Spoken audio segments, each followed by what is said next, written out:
What's going on, guys? Coach Scott Yurgz here, and today we have our special guest, Mike Dynda, talking a little bit about putting. For those that don't know, Mike Dynda has been best in state in Pennsylvania for probably like 30 or 40 years, right? I'm only 29, so no way. So best in state. He's also a former Teacher of the Year in the section of Philadelphia. Great putter, great putting coach, even better guy. We actually share the same birthday. Same year, too.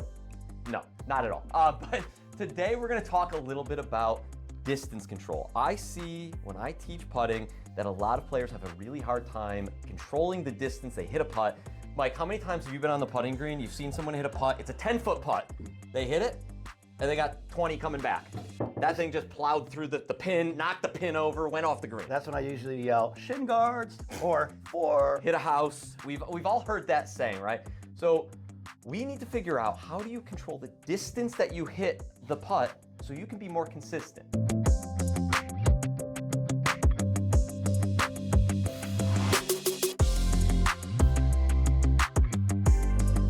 Mike, tell me what you feel is the most important aspects of trying to hit the putt the right distance. Kind of give me all your top things you think we should do to make sure we hit it properly, because 10 feet, 20 feet, 30 feet, those are all different, right? How do I know how hard to hit it?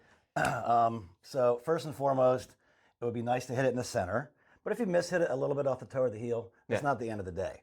What I see as a big... Go ahead. Let me stop you. If I hit it off the center, so we talked pretty much about like start line in the last video, but if I hit it on the center of the face, what is it going to do? You might lose 1% or 2 or 3, especially if you got the new modern putters with the good grooves. Gotcha. So it's going to just make it go shorter. Correct. Which would then, I think, probably affect more of the super long putts than... Correct. Okay, got it. So hit it in the center, folks. Like, again, start line it's important. A minor detail. Hit it in the center of the face. Okay, so it's a major detail, but it's not the... that's the lesser of two evils.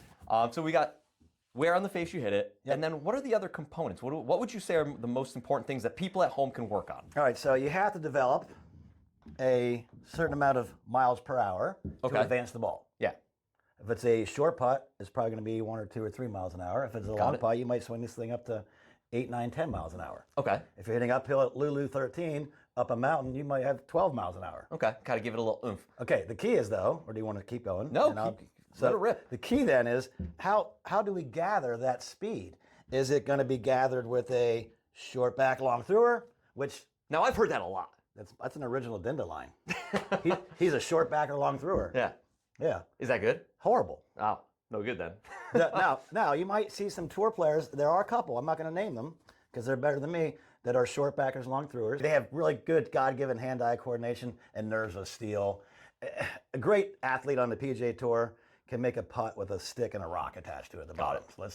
But for you people at home who are average golfers, you're going to... Here's typically what I see in probably 83% of my clients, because that was my high school graduation year.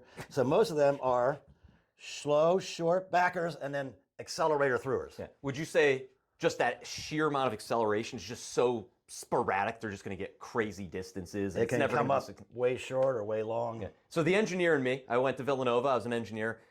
How much you accelerate through the golf ball is probably going to directly affect how hard you hit it. And if your audience at home wants to call me, they can. I do not want you to accelerate after impact. Yes, you heard it right.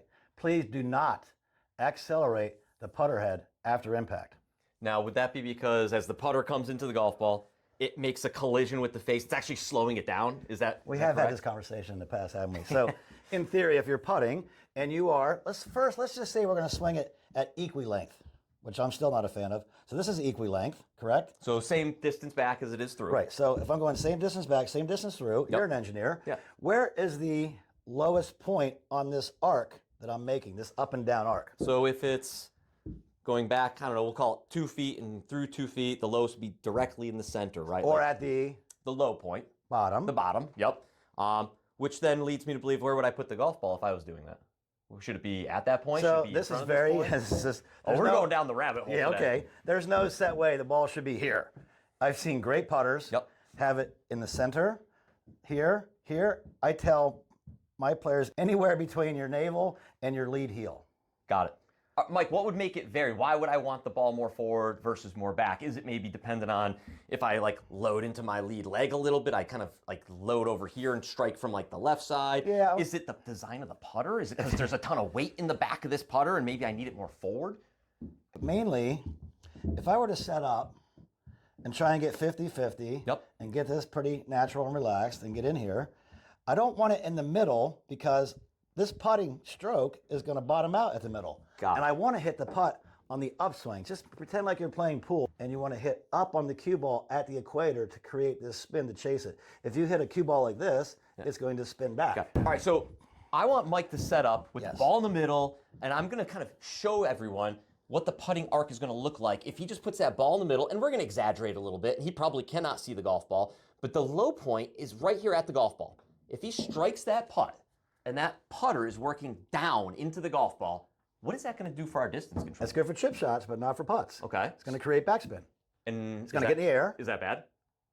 It's not good. It's bad.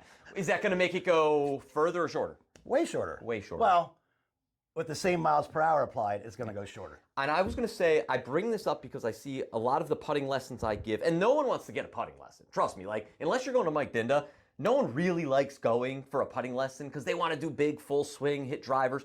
I see a lot of players set up to a golf ball, and they will get in there, and that ball will be middle. It might be middle back. And I just see people just chopping down on the ball. You can literally sometimes see it, like, not spinning, but like kind of skidding into the putting green and never rolling out. It's not an easy way to play golf. So the first thing we have to say is, would you say, and be an advocate for, we need to swing slightly up? Anywhere between 0.8 to 2.8, depending on where you have the shaft at impact. Anywhere in that zone Gotcha. is acceptable. According to the Quintic data, that's acceptable. Got it. So one of the things that controls the distance would be acceleration. Another would be, are you hitting down or up on it? That's going to influence it a lot. Also, where on the face you hit it. Now, Mike, say, the viewers at home want to do a drill, something super simple. Say they're that guy that puts the ball in the middle, they're short back, they accelerate through. How do you go about fixing that player and showing them something they can do, whether it's at home or on the putting green or at their local muni, that they can Right. figure out how to get better at putting? So first off, with my camera, I would figure out where's the optimal positioning for the ball. Okay. For that player. If the player has a lot of forward press, has a little backward press, whatever the case may be, Yeah. I'll find the optimal position for you.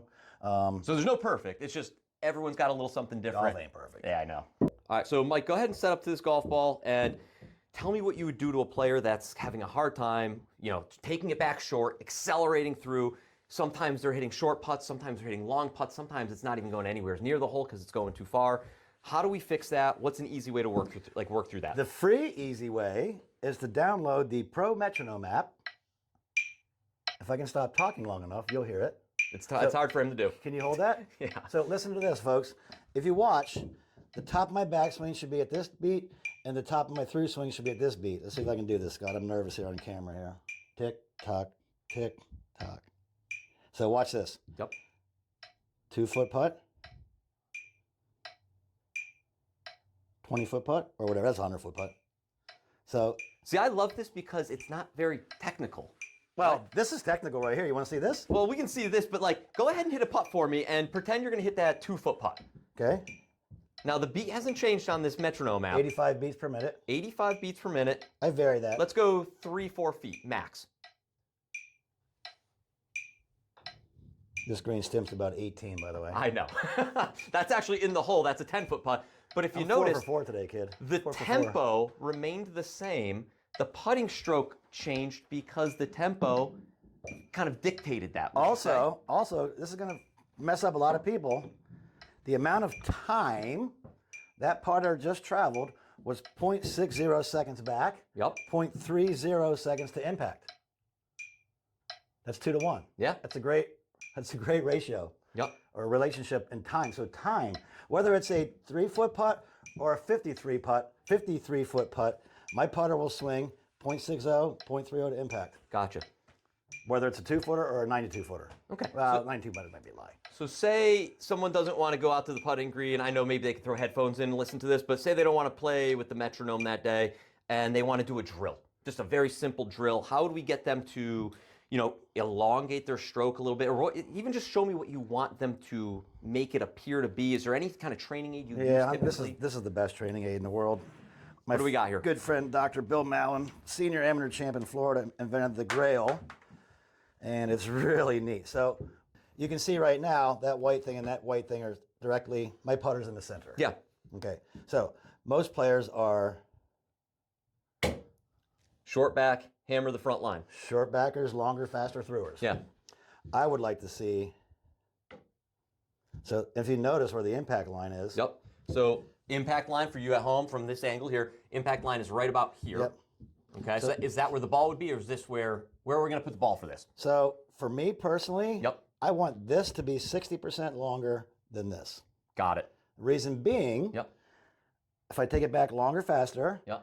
I start coming down, coming down, coming down, coming down, is reaching maximum speed right about now. Yep. It starts to raise up, collision with a weighted object, which weighs 1.68 ounces for those of you at home. Due to that collision with the weighted object, the putter therefore must not accelerate, it must coast to the finished position. Got it.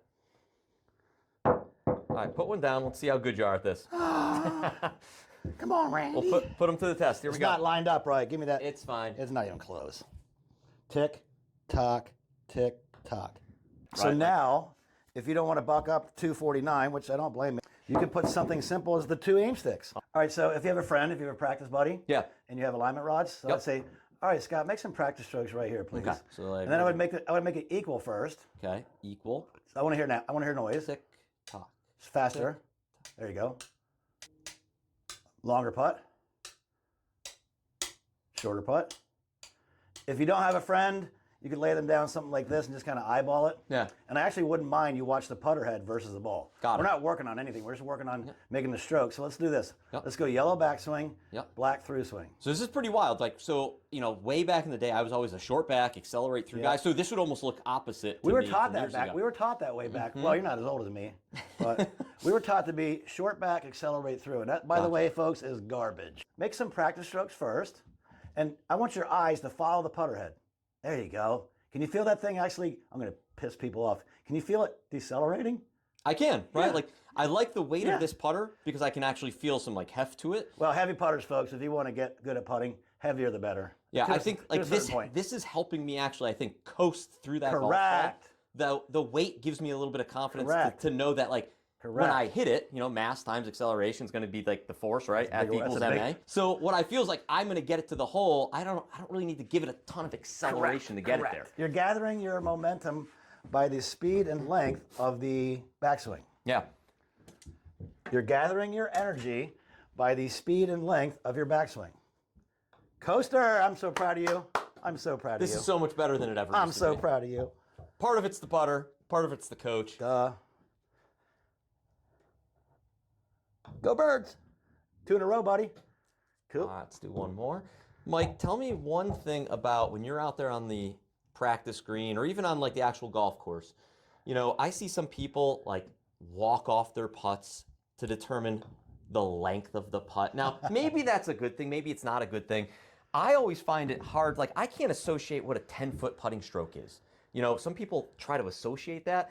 Do you think it's easier to see the hole and then have some like ability to go, okay, I need to get this ball from point A to point B, whether it's 10 feet, 20 feet, 30 feet, use my eyeballs and a little intuition? Or do you want me to walk it off? And I mean, maybe there's great ways to do it, but what is your I got preferred an method? answer. So there's another guy on YouTube that has almost as many followers as you, Bryson DeChambeau. Yeah, I mean, just a few, So million every- more. If you see when he's doing that Breaking 50 series, he tells you every time, I got a 37-foot putt, we got a 42-foot putt. He walks off every single putt. Yeah. I would quit golf if I did that. So Now, we're not saying that's wrong. It's just there's different ways there's to different do strokes for different folks. Yeah. That's what I'm getting at. I'm talking, looking this One way of the right things here. I think I learned from you way back in the day, and I'm going to toot your own horn a little bit here. I'm going to steal your putter. Instead of trying to figure out the distance that I'm trying to hit the putt by like saying 10 feet, 12 feet, 20 feet, I actually would take a look at it. I would set up adjacent to the golf ball, and I think you personally, I kind of go in this direction. Yeah. I go in this direction, and I make some practice strokes. Either way, as long as your eyes are on the target for at least one practice swing. Yeah, and I like this because I get a sense for how far away this is. Years ago, I played like baseball, and I was decent at it. I never once thought, you know, as a catcher, I didn't think to myself, okay, I got to throw the ball back to the pitcher. It's got to be 60 feet, 6 inches. I would just react, right? So if I hand Mike this ball, ready? Go walk, take a walk, go over that way. Like your average golfer or just like an athlete? Just a regular guy. All right. And from right there, toss me the ball. That was the right distance, right? Great catch, too. And did you think that it was 8 feet, 10 feet, 12 feet? Did you think about how far back your trail arm needed to go? Did you think about how much your left index finger or right index finger needed to, push against the golf ball? Same question to you. When you saw me throw the ball at you, did you think, oh, I must open my 5 digits? Oh, here comes ball. Oh, let me grasp it with my 5 digits? No, not at all. You looked and reacted. Reacted. So I think what we're getting at is you have to have the right mechanics, the right stroke. You can't have the tiny stroke and fire it through. You've got to have some decent mechanics. And when you have them, you can then apply it with some actual intuition of how far the hole physically is away from you, right? I think that's a pretty good way to kind of manage your putts. I think if you're able to handle the club face, hit it in the right direction, get it pretty close, hit it in the right place on the face, that's going to help you get it to the hole. And then lastly, have a little bit of speed control. If you do those things, as long as you have a general idea where the ball's going to break, left, right, wherever, you'll be a better putter and you'll 3-putt way less frequently. Agreed? I found in my clinics with 10 people, 9 of them can aim it decently enough to be a good putter. It's the distance control that they really stink at. Yeah, agreed. All right, until next time, we'll see you.